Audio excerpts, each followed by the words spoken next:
Today I'm going to connect the crafters with the rest of the system. You can expect to see the water stream connecting the crafters up to the storage system. Those items being dropped into this chest area, compressing items.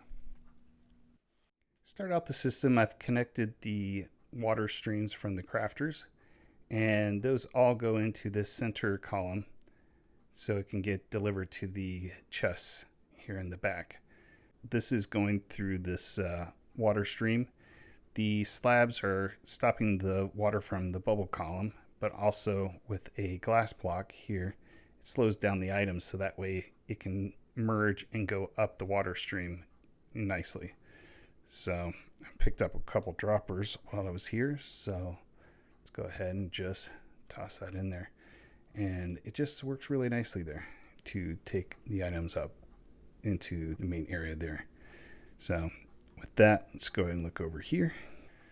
You know, I love sharing this stuff because then I find out that something really weird is happening. And this could explain another reason why I don't have as many droppers. Like, what is going on there? That would drop directly on top of these blocks instead of where it should be. So I got a dispenser here, then this would be the dropper. And yeah, wow. Oh.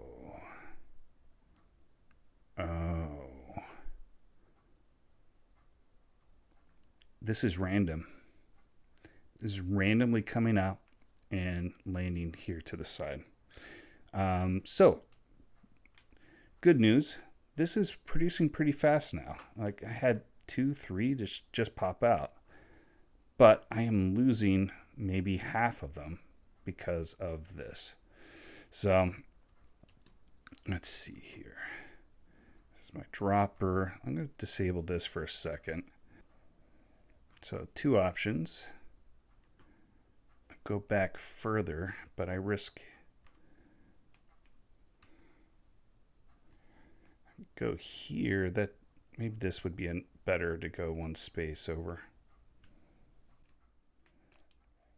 All right, so might as well talk a little bit more about some water streams. And there's a lot of good practical advice out there on, well, how do you do it? But I'll tell you what I've run into is it's just you run into a problem with the water where it's just coming in and it doesn't make turns very well. So what I've done is I like starting at a corner and just using that as a guide. And I guess I could use signs, but I really like the slabs now.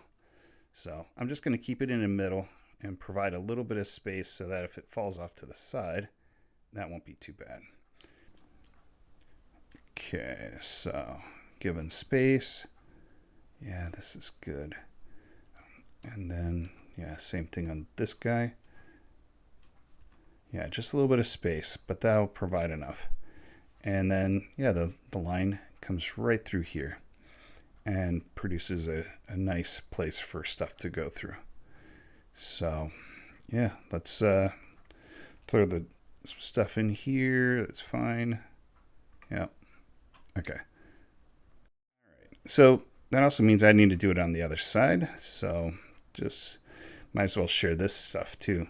So I've got the return coming down into here, and this works out really good. And so just need to turn the corner. So item comes in, and because there's another thing of water, it just drops down. Otherwise, it just stood up here at the top and never moved. All right, so let me take you to where this concept came from. Tango had a really cool concept where it had this water stream where the water would catch the items and then just magically tosses those items off into the hoppers. And as much as this is cool, I really don't want to copy everything that he did. So I just want to see what it looked like and just get the dimensions right. And I'm going to change it up just a little bit. But let's look at how this is actually set up.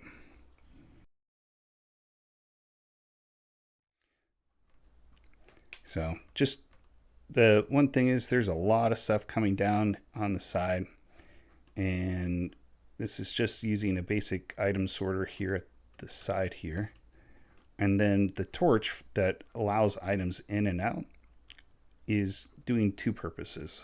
One, the item sorting, just like normal item sorters work.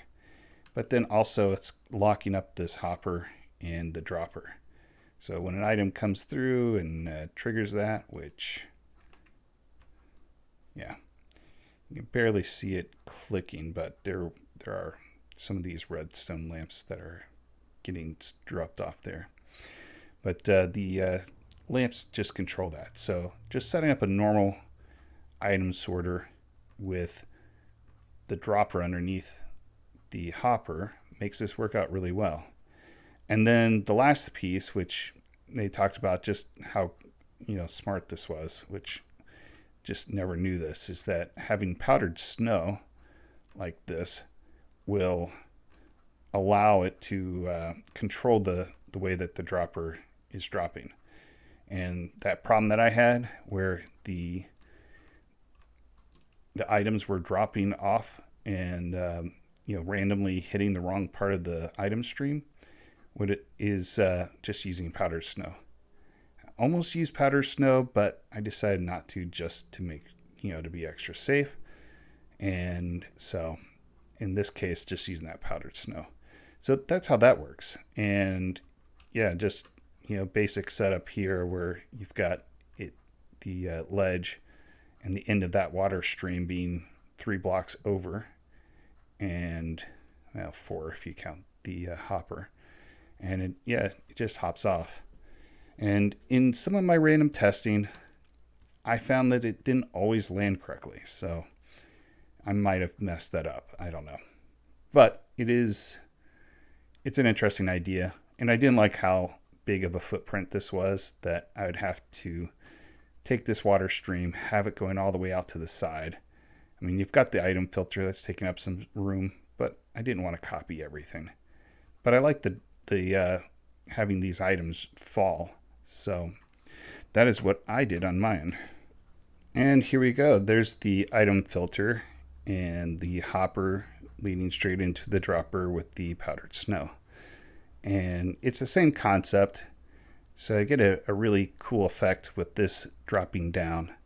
But then because of that, it's a little bit smaller in my opinion. And I can change how I design the build around this to give a little bit more of a contrast. The other fun thing is that I don't have anything hooked up with the farms. So I'm still manually bringing in a bunch of things. And I only have so many shulker boxes. So it is on a list. I need a shulker farm. It'll be great. So right now I'm just bringing in a bunch of items into the chest. And so that way these items, can just run through and cycle through there. So right now, this is just a simple way to manage this. I put a chest right on here, but that wasn't enough. It would actually block things. So just need to keep this kind of set up this way. So the first thing I'm going to do is work on my redstone blocks.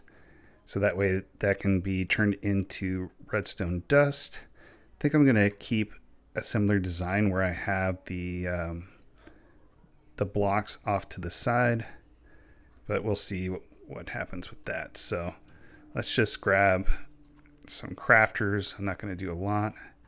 We'll grab some of these. We'll need some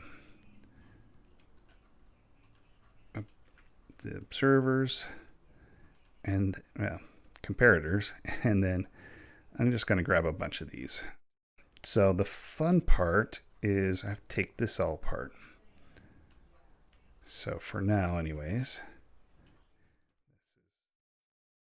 over here, I'm going to start with that redstone dust, throw it on a barrel, and then we want to put a block off to the side.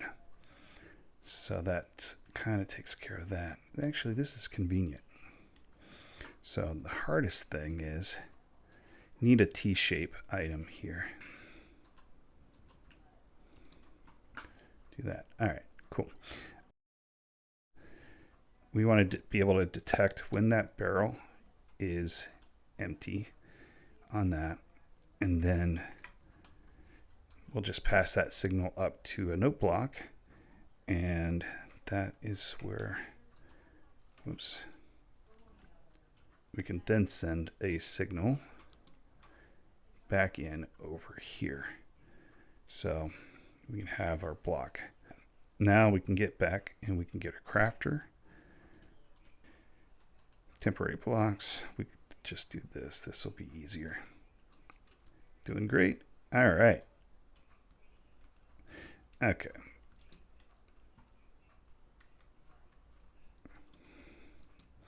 Layer here. So we're going to have an observer facing over here with a comparator that is going off of a hopper, and that's the core system here. Okay.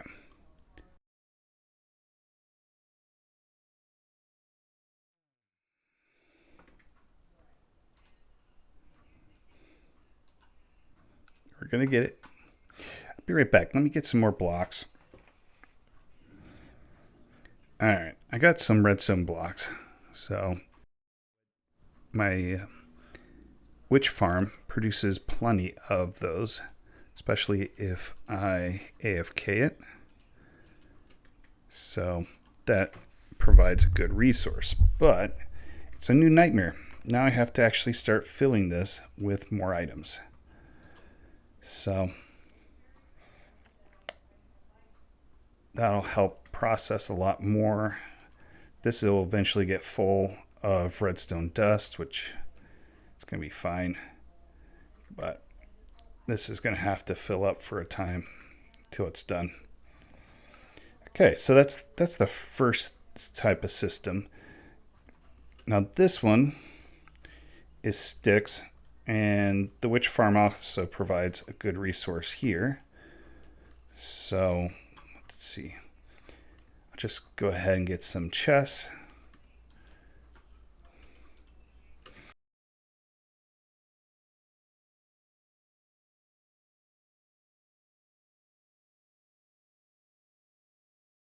So on this, yeah, just take a system back and forth. And yeah, just I can take a bunch of sticks here and I can get that wired up to the system up there. So that takes care of that. This is stone, so kind of do the same thing here. I'll get this wired up, and that way I have most of the system ready to go for dumping items in. And then I found that Tango did one other speed hack, which is just a spoiler, is what's going on over here. And I'm going to show you that over here, because there are items that just get called, multiple times. And by hooking it up and having it called multiple times from the requester is an enhancement for sure. But it sure is nice to be able to say, give me a bunch of planks or a bunch of ingots, because if you're making mine carts or hoppers, you're always getting a number of these. And same thing with the crafter. I put that in, and it's my first 4-item recipe, which just connected them. There you go. Here I've got my iron ingots, and that recipe does require, 4? Yeah, 4 items of these. So if it's doing one at a time, and I can't continue to just stack up those requests. Oh, don't do that. Yeah. So being able to request more than one is actually pretty smart. And so Tango is pretty smart and came up with the way through time to be able to request more than one item. So I'm going to start with at least the ingots. The planks is questionable. I mean, it's almost something where you could do multiple of everything by the time it requests an item, you're down to 40, 42, 41. And then in cases with multiples, it's even lower. So requesting more than one actually is pretty smart. So I think the raw resources, I'm just going to do it for all of them until I find out that it was a bad idea. I think it makes sense. So I'm going to show that next. Okay, so I need to get to the bottom because the dropper is where all the action is. And I've already done it on the other side, and it's actually worked really well for the cobblestone, which take our dropper, see, get it the wrong direction.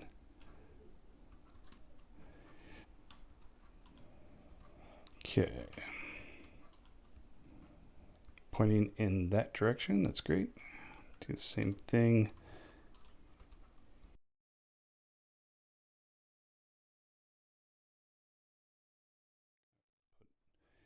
I'm just going to show the start of it, and then we can kind of build off of that. Okay. So that gets us started there. Don't think I'm really worried about this one yet.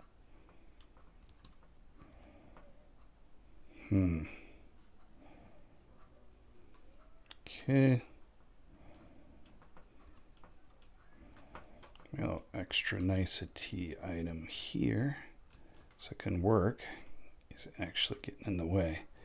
So I'll fix that. All right. So yeah, you can probably guess what we're doing here now.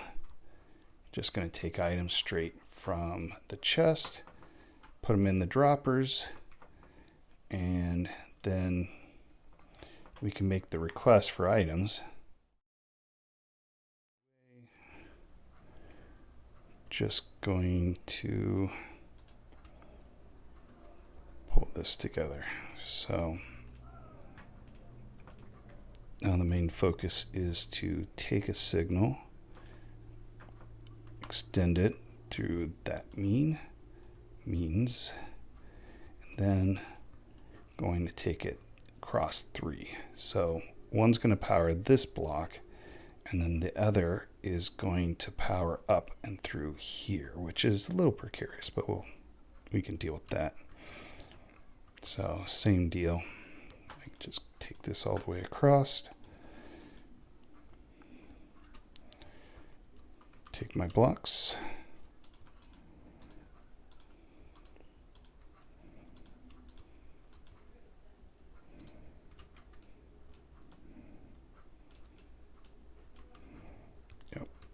And then take the sound blocks. Okay, that's good. Okay. All right, so let me just take a quick rest. I'll come back. So I had a pretty good break, came back, and I completed everything here and forgot to finish filming. So for you guys, I am going to show this at least. So just adding the observers facing up will pick up a signal, sending a pulse to the dropper. And then if we do this again, then on the second set, we'll get another pulse. So you can make sure that we're getting plenty of pulses. So again, just take a look at that. That's how that looks, and everything here is wired up now. So I'm going to experiment with that on this side. If it works pretty well for these items, then I'm going to do it on the other side and just do it for all of them for the same principle that I can use more than one resource at a time.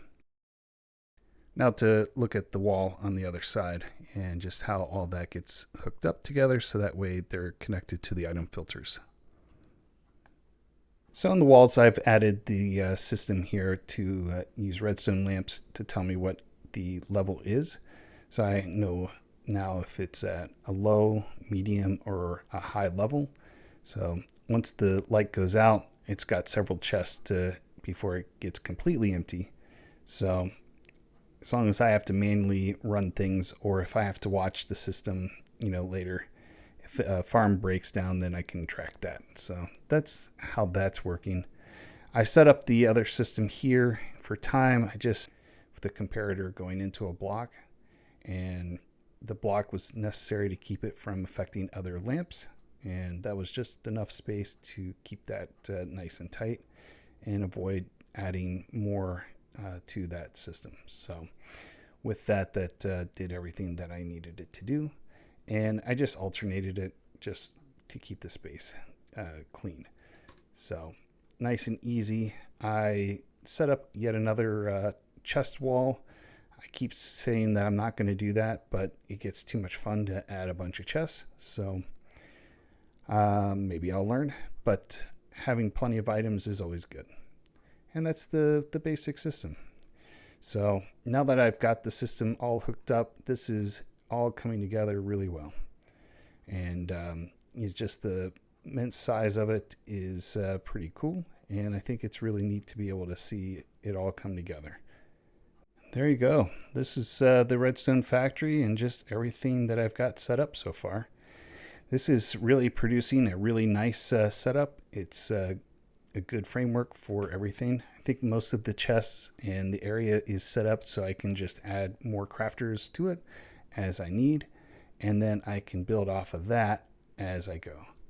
So with that, I think that's a wrap for getting the core stuff put together for the factory. I'm going to try different things as I go, but the focus is now taking everything that I've been working with and adding some more factories. I really want to get a piglin bartering farm set up and get some gold. That way I can do powered rails and not have to worry about that as much. And then there's a lot of other stuff that I want to get connected together. So the next big piece is just making sure that these farms can put items into the factory and work with it. I'm just going to keep it in the middle and provide a little bit of space so that if it falls off to the side, that won't be too bad. So, I do not have my silk pickaxe. Okay, so that's empty. Okay, that was not empty. First thing that I need to do is, I didn't get hoppers. That's a little bit of a secret. Don't look at that yet. All right. Ooh, that's getting dangerous. All right. Looks like my bamboo farm broke.